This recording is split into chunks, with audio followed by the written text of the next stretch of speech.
आज देश में एक चर्चा बहुत बड़ी है, वो है एयर इंडिया क्रैश। एक के दुर्भाग्य की हम बात करें या दो की दुर्भाग्य की बात करें या 10 पैसेंजर्स के दुर्भाग्य की बात करें, ये इतने सारे पैसेंजर्स एक साथ कैसे मृत्यु को प्राप्त हो गए। केतु मंगल जब भी आपस में बैठते हैं तो इसे विस्फोटक योग कहा जाता है। तो केतु यानी कि हथियार और मंगल यानी कि गोला बारूद। फिल्म में काम करने के लिए हजारों प्रतिभाएं देश से आती हैं। कुछ हैं जिनको एक्टर बनना है, कुछ हैं जिनको डायरेक्टर बनना है। ये कैसे पता लगे किस ग्रह से कि वो किस क्षेत्र में प्रयास करें। अग्नि तत्व की जो राशियां हैं, जो 3 अग्नि तत्व की राशियां हैं, इन्हें हीरो बनने का या एक्टर बनने का शौक है। इन्हें लगता है कि हम लीड करें, हम चाहे पैसा कम कमा लें लेकिन लीड हम करें। तो मकर राशि जिनकी होगी ऐसे लोग डायरेक्टर भी होंगे और हीरो भी होंगे। और जिनकी कन्या राशि होगी इनको लगेगा भैया तू नेम एंड फेम अपना आप कमा लो, हमें तो सिर्फ पैसा चाहिए। ऐसे लोग डायरेक्टर बनने के शौकीन होंगे। हमारे देश के प्रधानमंत्री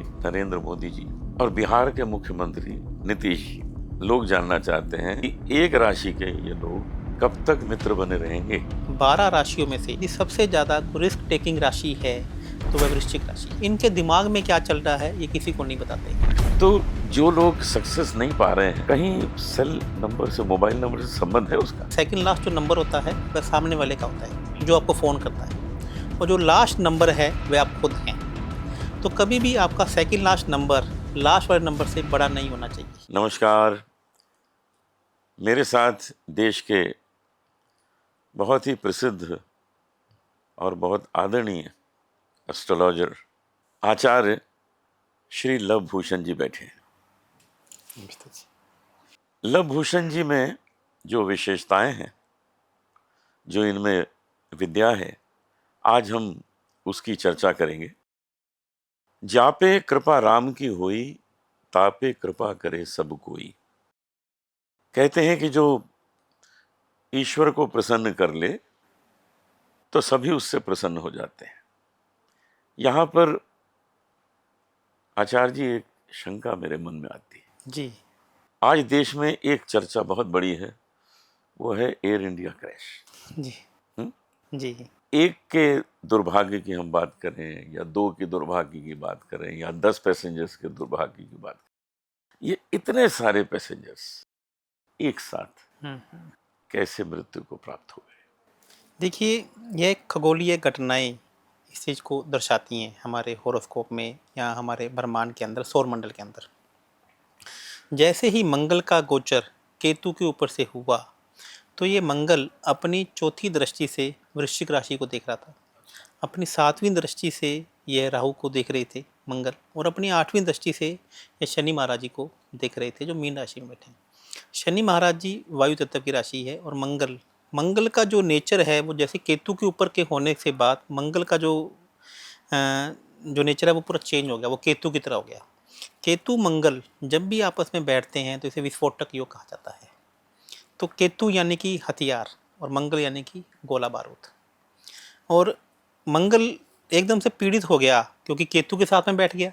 8वीं दृष्टि से वह शनि महाराज जी को देख रहे हैं, 7वीं दृष्टि से वह राहु को देख रहे हैं, और चौथी दृष्टि से वह अपने ही वृश्चिक राशि को देख रहे हैं। तो मंगल का जो नेचर है, और ऊपर से जो मंगल केतु के ही नक्षत्र में गोचर कर रहे थे। अभी जब हम वीडियो बना रहे हैं तो अभी 4 दिन और शेष हैं। तो जिससे मंगल का नेचर चेंज हो गया, तो मंगल ने जिसको देखा उसके ऊपर उसको अटैक कर दिया। शनि वायु तत्व यानी कि एरोप्लेन, बड़ा रेल हादसा तो आपने देखा, जिसके ऊपर मैंने इसके ऊपर एक बहुत बड़ी प्रेडिक्शन पहले ही कर दी थी कि इस तरीके के हादसे, परमाणु युद्ध या मतलब कि न्यूक्लियर अटैक्स भी हो सकते हैं, क्योंकि मंगल का जो नेचर है वहाँ पे चेंज हो गया। अब हमारे फिल्म इंडस्ट्री में, मैं तो बम्बई में रहता हूँ, फिल्म में काम करने के लिए हजारों प्रतिभाएं देश से आती हैं। जी कुछ हैं जिनको एक्टर बनना है, कुछ हैं जिनको डायरेक्टर बनना है, किसी को गायक बनना है।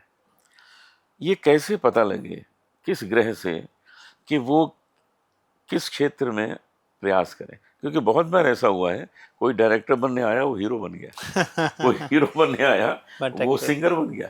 ये बहुत हुआ है। तो कौन से ग्रह हैं जो कहते हैं एक्टर बनो, या तुम सिंगर बनो, या तुम डायरेक्टर बनो। देखिए, इसमें आपने मेरे दिल की बात छीन ली। आप इतने बड़े सिंगर हैं, भजन गायक हैं, तो इसमें हमारी कुछ राशियाँ होती हैं। अग्नि तत्व की जो राशियाँ हैं जो 3 अग्नि तत्व की राशियां हैं, इन्हें हीरो बनने का या एक्टर बनने का शौक है। इन्हें लगता है कि हम लीड करें, हम चाहे पैसा कम कमा लें लेकिन लीड हम करें। तो अग्नि तत्व की जो राशियां हैं वो हैं धनु, सिंह और मेष राशि। इन्हें हमेशा ऐसा लगता है कि हम एक्टर बन के रहें, हम आगे बन के रहें। और पृथ्वी तत्व की जो 3 राशियां हैं उसमें जो वृषभ राशि है और कन्या राशि है, इन्हें ऐसा लगता है कि पहले हमारे पास पैसा आना चाहिए। मकर राशि अगेन स्टेटस की राशि है। मकर राशि को भी लगता है कि हमारे पास नेम एंड फेम भी होना चाहिए और पैसा भी होना चाहिए। तो मकर राशि जिनकी होगी ऐसे लोग डायरेक्टर भी होंगे और हीरो भी होंगे। और जिनकी कन्या राशि होगी इनको लगेगा भैया तू नेम एंड फेम अपना आप कमा लो, हमें तो सिर्फ पैसा चाहिए। ऐसे लोग डायरेक्टर बनने के शौकीन होंगे। और जिनकी धनु राशि होगी उन्हें नेम एंड फेम पहले चाहिए और पैसा बाद में चाहिए। धनु राशि, सिंह राशि और मेष राशि। कुछ लोगों को ये शक होता है कि हम तो कुछ कर ही नहीं पा रहे हैं, शायद ना कर पाए, किसी की नज़र लग गई है। ये कंफर्म कैसे हो कि नज़र लग गई? पहले तो ये इस बात की सत्यता हमें चेक करनी पड़ेगी, नज़र लगती है कि नहीं लगती है। देखिए, नज़र रामायण महाभारत के युगों से चलती जा रही है सही है। और नज़र लगती है, उतारी भी जाती है। नज़र उतारी भी जाती है। तो जो सम्मोहन का कारक है वह चंद्रमा ग्रह है। और नज़र उतारने के लिए सबसे पहले शनि महाराज जी का सहायता ली जाती है किसी भी चीज़ के सम्मोहन को तोड़ने के लिए। तो सबसे पहले हम कैसे चेक करें कि हमारे ऊपर नज़र लगी है कि नहीं लगी? तो मैं आपको एक बहुत साधारण एक घरेलू नुस्खा जो आम जनता भी करके दे सकती है। आप एक पान का पत्ता लें और उसके ऊपर हल्दी का लेप लगा दें। अपने ऊपर से 7 बार एंटी क्लॉकवाइज घुमाकर अपने घर की दहलीज में उल्टा करके रख दें और उसके ऊपर एक बर्तन से उसको ढक दें। और अगले दिन सुबह जाकर देखें कि वह जो लाल हल्दी का रंग यदि पीला हो गया तो इसका मतलब है कि आपके ऊपर किसी ने नज़र या आपको बांधा हुआ है, काम को बांधा हुआ है। और यदि वह रंग भी पीला हो गया और पान के भी टुकड़े हो गए तो इसका मतलब है अब बहुत बड़ा तंत्र मंत्र आप पर किया हुआ है। अच्छा। और यदि रंग भी पीला है और पान को भी कुछ नहीं हुआ है तो अब आप निश्चिंत हो जाइए, इसका मतलब दोष अब नज़र का नहीं है, तंत्र मंत्र का नहीं है, दोष कहीं और है। हमारे देश के प्रधानमंत्री नरेंद्र मोदी जी और बिहार के मुख्यमंत्री नीतीश जी, दोनों की राशि एक है। वृश्चिक राशि है ना जी। अब ये लोग जानना चाहते हैं कि एक राशि के ये लोग कब तक मित्र बने रहेंगे, ये कब तक सहयोग बना रहेगा? देखिए, सबसे पहले तो मैं ये बताऊंगा कि 12 राशियों में से यदि सबसे ज़्यादा रिस्क टेकिंग राशि है तो वह वृश्चिक राशि है। इनके दिमाग में क्या चल रहा है ये किसी को नहीं बताते हैं। ये जाएंगे किसी और काम करने के लिए और क्या काम कर दें ऐसा भी इनके बारे में प्रेडिक्शन करना बहुत ज़्यादा मुश्किल है। आप देखिए, नरेंद्र मोदी जी ने एकदम से नोटबंदी कर दी। हाँ, आप देखिए कि ऑपरेशन सिंदूर इन्होंने किया। तो ऐसे ही नीतीश कुमार जी भी क्या कर देते हैं ये भी आपको मेरे को बताने की ज़रूरत नहीं है। लेकिन मैं इलेक्शन के बारे में, बिहार के इलेक्शन के बारे में आपको बताना चाहूँगा कि आप देखेंगे कि इनकी आपस में भी जो युति है ना वह बहुत अच्छी नहीं रहती है। हाँ, क्योंकि दोनों के दिमाग में क्या चल रहा है ये किसी को नहीं पता है।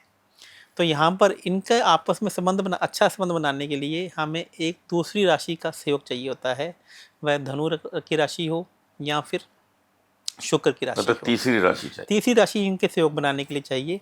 जब इनको ज़रूरत होगी तब तो ये किसी का कुछ भी कर सकते हैं। वृश्चिक राशि वालों के बारे में ऐसा कहा जाता है कि ये अपनी ज़रूरत को पूरा करने के लिए ये है, मतलब कि ये संवेदनशील भी हैं और ये कठोर भी हैं, तो ये कुछ भी कर सकते हैं। तो इनकी युति कब तक चलेगी ये कहना बिना राशि को देखे असंभव है। एक चीज़ ऐसी है जिससे हम आजकल 24 घंटे जुड़े हुए हैं, वो है हमारा मोबाइल नंबर जी।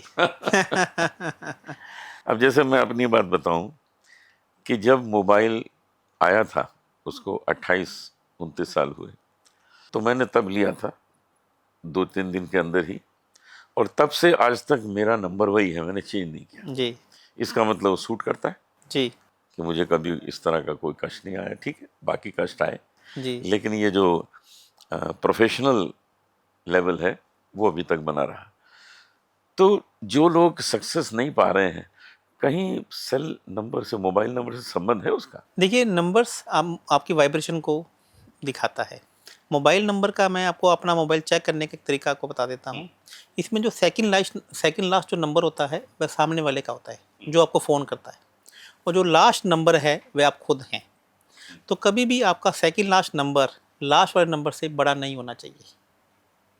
जैसे मान लीजिए कि आपका लास्ट वाला नंबर सेकंड लास्ट नंबर से हमेशा बड़ा होना चाहिए, जैसे 01, 02, 03, 05। और कभी भी मोबाइल नंबर के लास्ट में 00 नहीं होनी चाहिए। यदि सेकंड लास्ट नंबर लास्ट वाले से बड़ा हो गया तो सामने वाला कॉलर हमेशा आप पर हैवी रहेगा।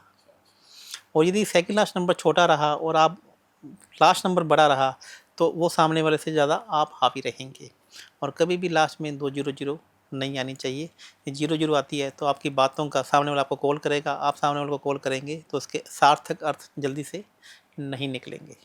तो ये तो आचार्य जी बड़ा मुश्किल है संभालना, क्योंकि हमने अगर अपने हिसाब से कोई नंबर मांग लिया तो मिल भी जाता है, जी, लेकिन जो हमसे बात कर रहा है कहीं उसका नंबर इससे ज़्यादा पावरफुल है तो वो जीत जाएगा ना। वो जी जाएगा।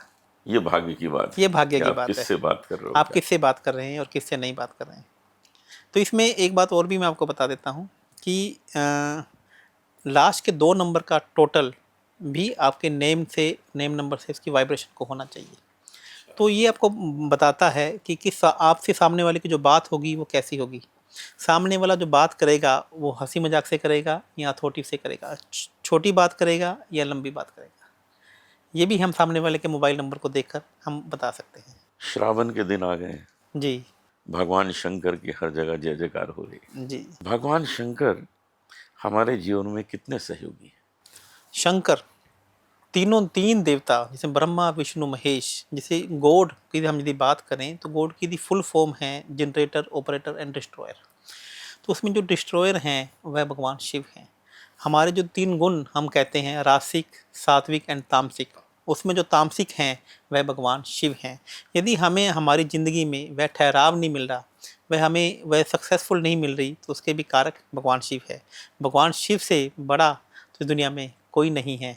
और यदि उनकी तीसरी आंख खुल जाएगी तो विनाश होगा, सर्वनाश होगा। तो हमें हमेशा ही भगवान शिव के आगे, शक्ति के आगे तो अपना सर को झुका के रखना ही पड़ेगा। उनसे पावरफुल या उनके बारे में बात करना भी मुझे लगता है कि कहीं ना कहीं अपने आप को खराब करना है। भगवान शंकर का जब जिक्र आता है तो कहीं ना कहीं रुद्राक्ष का संबंध जुड़ जाता है। जी, कहते हैं कि भगवान शंकर के आंसू हैं जी, रुद्राक्ष। जी, तो रुद्राक्ष अलग अलग लोगों को अलग तरह से सूट करता है। रुद्राक्ष भी बहुत प्रकार के हैं। जी।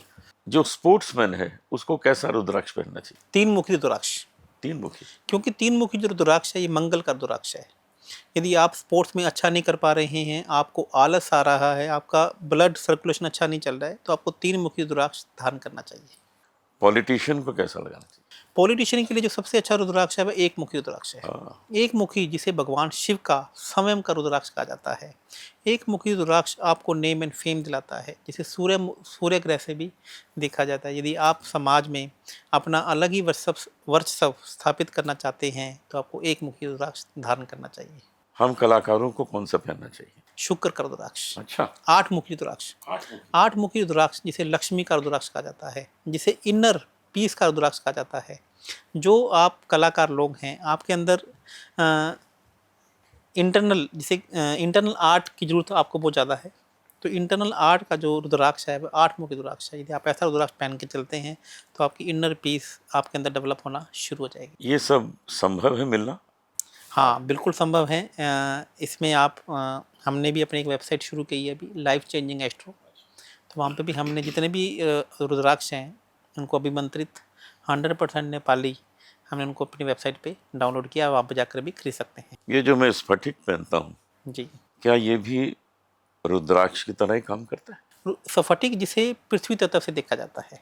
पृथ्वी तत्व यानी कि हमारे नंबर्स की मैं बात करूं तो 2, 5, 8 जिनके नंबर्स ये मिसिंग हैं तो ये माना जाता है कि उनके पास पृथ्वी तत्व की कमी है, तो उन्हें स्फटिक या ब्रेसलेट पहनना चाहिए। और इसी प्रकार से यदि मैं एस्ट्रोलॉजी की बात करूं तो पृथ्वी तत्व की जो राशियां हैं, वृषभ राशि, कन्या राशि और मकर राशि, ये तीनों राशियां आपको पैसा, नेम एंड फेम देती हैं। यदि आपको लगता है कि तीनों की चीज़ें आपके पास कमी महसूस हो रही है, आप घर नहीं खरीद पा रहे हैं, आपको भूमि नहीं बन पा रही है, तो आपको स्फटिक का ब्रेसलेट आपको धारण करना चाहिए। हर व्यक्ति आज धन के पीछे भाग रहा है। जी, सच तो ये है कि धन मिल भी जाए जी और स्वास्थ्य ठीक ना हो जी तो वो धन मट्टी के समान है। जी आपने देखा ही था कोविड के टाइम पर लोग करोड़ों रुपए कार में लेके घूम रहे थे कि कहीं से उनका इलाज हो जाए, जी और कार में ही पैसे रह गए और लोगों की मृत्यु हुई है। जी ये किस तरह समझा जाए कि धन की आवश्यकता आपको कितनी है और उसके आगे आप इससे ज्यादा ना भागें। देखिए भागना तो सबको है। मेरा यहाँ पे कंसेप्ट ये है कि आप पैसा इतना कमाएं, पैसा इतना कमाएं कि पैसा आपको जो कमाना है वो समाज सेवा के लिए कमाना है। आप 100 करोड़ पे कमा रहे हैं, 1000 करोड़ पे कमाने हैं, पैसा तो आपको कमाना ही है। क्योंकि हमारे एस्ट्रोलॉजी में ये कहा गया है कि अच्छे लोगों के हाथों में यदि पैसा रहेगा तो वह समाज सेवा के काम आएगा, और यदि ये बुरे लोगों के हाथों में पैसा रहेगा तो कहीं ना कहीं वह गलत लोगों के पास में जाएगा। तो पहले तो आप ये समझ लीजिए कि जो लोग ये मानसिकता को लेकर बैठे हैं कि पैसा इतना ही काफ़ी है, हमें इतना ही हमसे संतुष्ट हैं, तो इसका मतलब ये है कि माँ लक्ष्मी आपसे नाराज़ हैं। आप माँ लक्ष्मी से नाराज़ नहीं हैं, माँ लक्ष्मी आपसे नाराज़ है। तो इसमें के लिए एक महालक्ष्मी योग मैं आपको बता देता हूँ कि जैसा जो ये लोग ये समझते हैं कि इतना पैसा काफ़ी है, तो उनको पहले सबसे पहले महालक्ष्मी योग अपनी कुंडली में एक्टिवेट करना चाहिए। तो महालक्ष्मी योग कैसे एक्टिवेट होगा? धागे वाली मिश्री लीजिए, अच्छा। उसका चूरा कीजिए, उसको थोड़ा सा पीस लीजिए, ग्राइंड कर लीजिए, और उसके अंदर हरी इलायची डालकर आप माँ लक्ष्मी जी के मंदिर में या गणेश जी के मंदिर में भोग लगाना चालू कर दीजिए। तो बुध जिसे इलायची से देखा जाता है और शुक्र जिसे धागे वाली मिश्री से देखा जाता है, तो जैसे ही आप इन दोनों का भोग लगाना शुरू कर देंगे तो पैसा भी आपके पास आना शुरू हो जाएगा, और पैसे के प्रति आपका जो अट्रैक्शन है वह भी शुरू हो जाएगा। 2025 जब शुरू हुआ जी तो बड़े अच्छे अच्छे प्रेडिक्शन आए थे। जी ये साल बहुत अच्छा है, इसमें कोई कठिनाइयां नहीं होंगी, लोगों के काम भी अच्छे होंगे। हम तो इसमें ऐसी वॉर देख रहे हैं कि केवल हमारी और पाकिस्तान की नहीं, अब तो और भी देश खूब जोरों में लड़ रहे हैं। जी साथ में ये एयर क्रैश हो गया। जी तो ये 2025 का जिस तरह प्रेडिक्शन हम सुन रहे थे, ये बदल क्यों गया है? देखिए, ये इसके ग्रहों का खगोलीय ये ट्रांसफर गोचर है जो हर महीने, हर 2 महीने के बाद, 1 साल के बाद अपना गोचर चेंज करता है। मैंने मंगल के शुरू में ही 2025 के शुरू में ही बताया था कि जैसे ही मंगल का गोचर केतु के ऊपर से होगा तो विभीषण घटनाएं हो सकती हैं। और दूसरा, गुरु ग्रह अभी अतिचारी हो गए हैं। अतिचारी मतलब कि अतिचारी का मतलब क्या है कि गुरु ग्रह अपनी स्पीड से 3 गुना स्पीड से चलने लग गए हैं। हाँ। और 9 ग्रहों में से जो सबसे बड़ा ग्रह है वह गुरु ग्रह है। और जब पिछली बार गुरु ग्रह अतिचारी हुए थे तब महाभारत हुआ था। तो अभी वैसे ही, तो इस पर ऐसे एक संजोग अभी भी बने हुए हैं कि दो देश अपने स्वाभिमान के लिए, अपने ईगो के लिए हमले करेंगे, लड़ेंगे। और इसमें कहीं कोई दोहराई नहीं है कि आने वाले 7 साल पृथ्वी के लिए कहीं ना कहीं संकट से भरे हुए हैं। पूरे 7 वर्ष। पूरे अगले 7 वर्ष पृथ्वी के लिए कहीं ना कहीं संकट के लिए भरे हुए हैं। तो इसका क्या उपाय है कि शांति की स्थापना दोबारा हो? देखिए, धर्म, जो गुरु ग्रह हैं वो अतिचारी क्यों होते हैं? जब धर्म का नुकसान होता है, धर्म के प्रति लोग जब जागरूक नहीं होते हैं, तो यदि आप अपने घर में धार्मिक आयोजन करते रहेंगे, भगवान श्री राम के, खाटू श्याम जी के मंदिर में, श्री कृष्ण जी के मंदिर में जाते रहेंगे, धर्म की बातें आप करते रहेंगे, अधर्म की बातें नहीं करेंगे। आप देखिए ना, हर जगह गाय कट रही है, अत्याचार हो रहे हैं। जब इस प्रकार की बातें होंगी, बैल कट रहे हैं, जो भगवान शिव का नंदी जो रथ है उनकी हत्याएं हो रही हैं, तो इस तरीके की घटनाएं हमें देखने को मिलेगी। क्योंकि प्रकृति यदि हमें देना जानती है तो प्रकृति हमसे लेना भी जानती है। तो हमें प्रकृति का आदर करना पड़ेगा, प्रकृति की चीज़ों को समझना पड़ेगा, तो ऐसी घटनाएं नहीं होंगी। जो इस काम को, बात को करेगा वह सक्सेस रहेगा। बहुत सुंदर बात है। आज हम बहुत जानकारी प्राप्त कर रहे हैं श्री लभूषण जी से, और वो इस तरह हमें मिल रही है कि जिन चीज़ों की हमें उम्मीद नहीं थी वो सब होने लगा है। कभी किसी ने सोचा था कि एयर क्रैश होगा, कभी किसी ने सोचा था कि इस तरह से युद्ध होगा, कभी किसी ने सोचा था कि टेररिस्ट अटैक होगा। इस टेररिस्ट अटैक ने कितने बड़े युद्ध को आरंभ करा दिया था। फिर सीज फायर हुआ। ये जो सीज फायर हुआ है, लोगों को बड़ी बड़ी शंकाएं हैं कि क्या ये सीज फायर है या कोई योजना है। नहीं, ये आप इस बात को ये समझने की मैं अब बताना चाहूँगा कि ये सीज फायर नहीं है। ये दोनों ने अपने आप को एक बार ईगो को शांत किया है।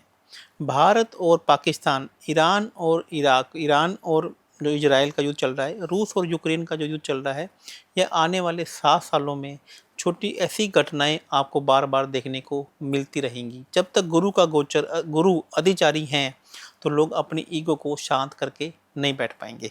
तो ये घटनाएं आपको आने वाले समय में भी दिखेंगी। तो जब जब मंगल का, अभी मंगल केतु के ऊपर से गोचर कर रहे हैं, तो जैसे ही मंगल राहु के ऊपर से गोचर करेंगे, मंगल शनि के ऊपर से गोचर करेंगे, तब ऐसी घटनाएं आपको दोबारा से देखने को मिल सकती हैं। बहुत आपने अच्छी बात बताई, क्योंकि हम लोग इसके लिए बहुत चिंतित हैं कि ये जो युद्ध बंद हुआ है ये बंद ही रहे, ये नव दोबारा शुरू हो।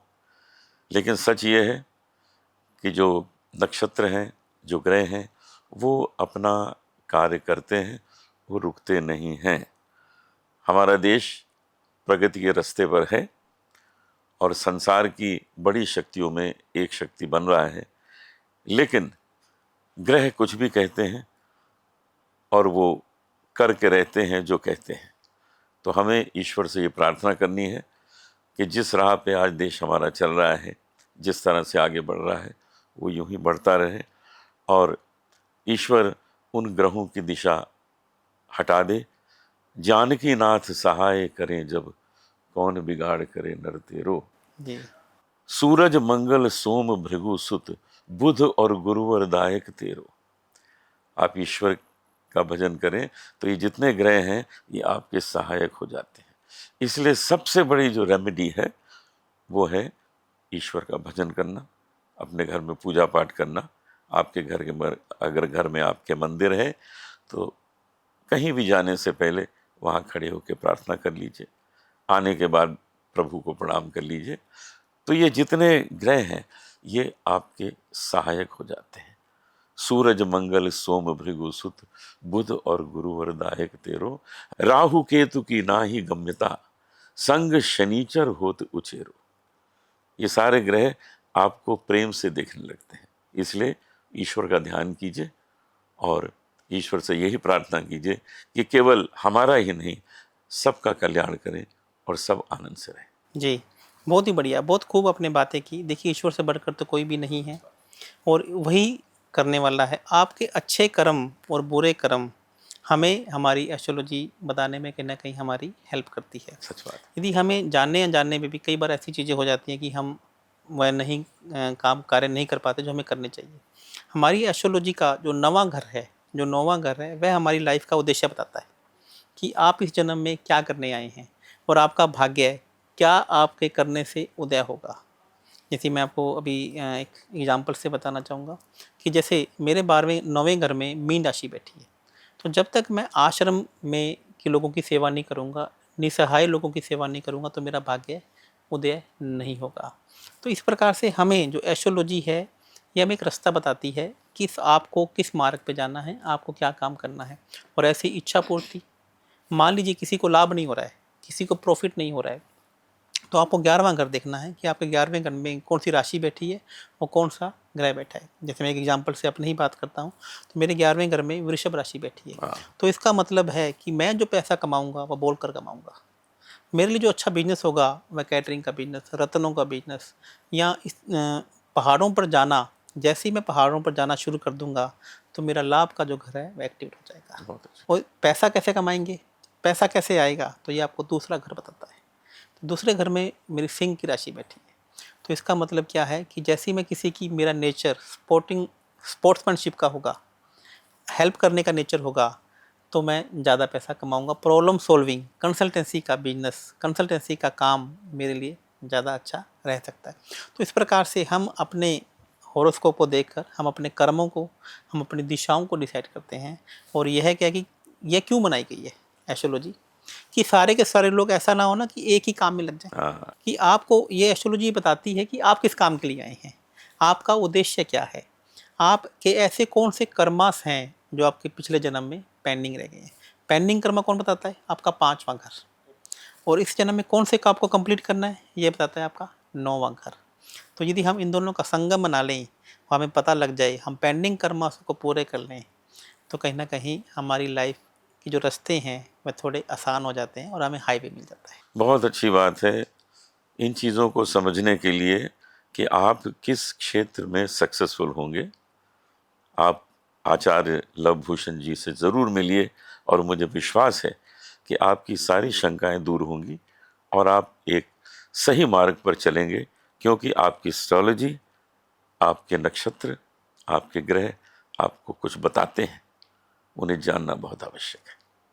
आचार्य जी, जब लक्ष्मण को शक्ति लगी तो भगवान राम को भी हनुमान जी को कहना पड़ा जी कि तुम संजीवनी बूटी लेके आओ। जी क्या ये ज़रूरी है कि हर एक बीमारी का इलाज है? जी अगर है तो हम इतने लोगों को मरते हुए कैसे देखते हैं? जी सबको मर जाना चाहिए, जिसको बीमारी हुई जी खत्म हो जाना चाहिए, जी लेकिन सबके लिए कोई ना कोई दवा बनी है, जी चाहे एलोपैथिक में है, चाहे होम्योपैथ में है, चाहे आयुर्वेद में है।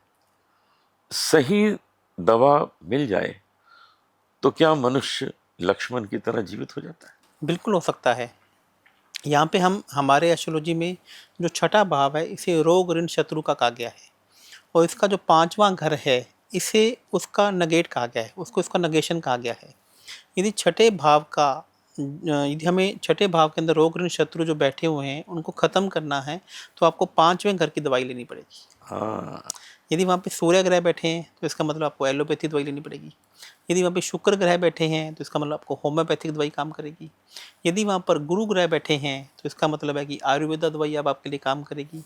केतु ग्रह बैठे हैं तो इसका मतलब है कि यूनानी दवाएं या फिर योगा या मेडिसिन, अच्छा, योगा या फिर मेडिटेशन आपके लिए यहाँ पर ज़्यादा प्रभावी रहेगा। शनि ग्रह यहाँ पर बैठे हैं तो इसका मतलब है कि अब आपको थोड़ा सा लंबा खींचना पड़ेगा, ये रोग आपके लिए लंबे हो सकते हैं। चंद्रमा ग्रह बैठे हैं तो आपके लिए लिक्विड दवाई काम करेगी। लिक्विड। तो हाँ, या और सूर्य ग्रह बैठा जैसे मैंने बोला एलोपैथी या फिर टैबलेट की दवाई यहाँ पर ज़्यादा काम करेगी। तो ये हम अपने भावों से भी चेक कर सकते हैं कि कौन सा ग्रह बैठा हुआ है और आपको कौन सी दवाई लेनी चाहिए। तो ये तो बात हुई कि जब मनुष्य बीमार हो जाए तो उसको क्या करना चाहिए। उसको बीमारी ना हो, इस स्वास्थ्य को, इस हेल्थ को मेंटेन करने के लिए उसे क्या करना चाहिए? यहाँ पे हमारे एस्ट्रोलॉजी में एक संजीवनी योग बोला गया है। संजीवनी योग। जब गुरु और शुक्र इकट्ठे हो जाते हैं तो जिनका मूलांक 3 है या भाग्यांक 6 है या भाग्यांक 6 है या मूलांक 3 है तो उनको भी एक संजीवनी योग कहा गया है। और तो संजीवनी योग को हम कैसे एक्टिवेट कर सकते हैं? संजीवनी गुरु मैंने बेसन की बर्फी और शुक्र मैंने देसी घी। तो यदि आप बेसन का चूरमा, देसी घी का चूरमा आप गुरुवार के गुरुवार, शुक्रवार के शुक्रवार लक्ष्मी नारायण जी के मंदिर में भोग लगाना शुरू कर देते हैं तो आपकी कुंडली में संजीवनी योग बन जाता है। तो ऐसा व्यक्ति, मर्त पड़ा हुआ व्यक्ति भी, यदि किसी के काम नहीं बन रहे हैं, यदि कोई शैया पर लेटा हुआ, मृत्यु शैया पर भी लेटा हुआ है, तो यह योग एक्टिवेट हो जाता है और उसके वापिस से काम करने के योग बन जाते हैं। बहुत अच्छा। जैसा कि कहा जाता है, हम कुछ यंग ऐसे सिंगर्स को सुनते हैं जो बहुत ही टैलेंटेड हैं और हम सोचते हैं ये टैलेंट इनको इस उम्र में कैसे आ गया। तो जैसा लोग कहते हैं कि भाई पूर्व जन्म का वो टैलेंट अपने साथ लेके आया है। तो पूर्व जन्म का टैलेंट लेके आया मतलब पिछले जन्म में भी वो सिंगर होगा, जी नहीं तो अभी गाना क्यों गा रहा है? जी, बिल्कुल ठीक है, कुछ आपने और करना चाहिए उसे। और करना तो चाहिए। इसका मतलब है एक सिंगर पुनर्जन्म में सिंगर पैदा हो जाता है। बिल्कुल हो जाता है। यह तो आपकी माँ के पेट में जैसे ही बच्चा जन्म लेता है तुरंत ग्रह नक्षत्र वहाँ पे अपना स्थान रख देते हैं, और जैसे ही बच्चा इस ब्रह्मांड को पहली नज़र में देखता है तो वह ग्रह स्थान अपना स्थान पक्का कर लेते हैं। और हमारे एस्ट्रोलॉजी में ये कहा गया है कि आपको 6 दिन पहले आपकी कुंडली नहीं दिखानी चाहिए, क्योंकि जो छठा ग्रह है, छठा दिन होता है जन्म लेने के बाद, तब अपने ग्रह अपनी स्थिति को पक्का कर लेते हैं।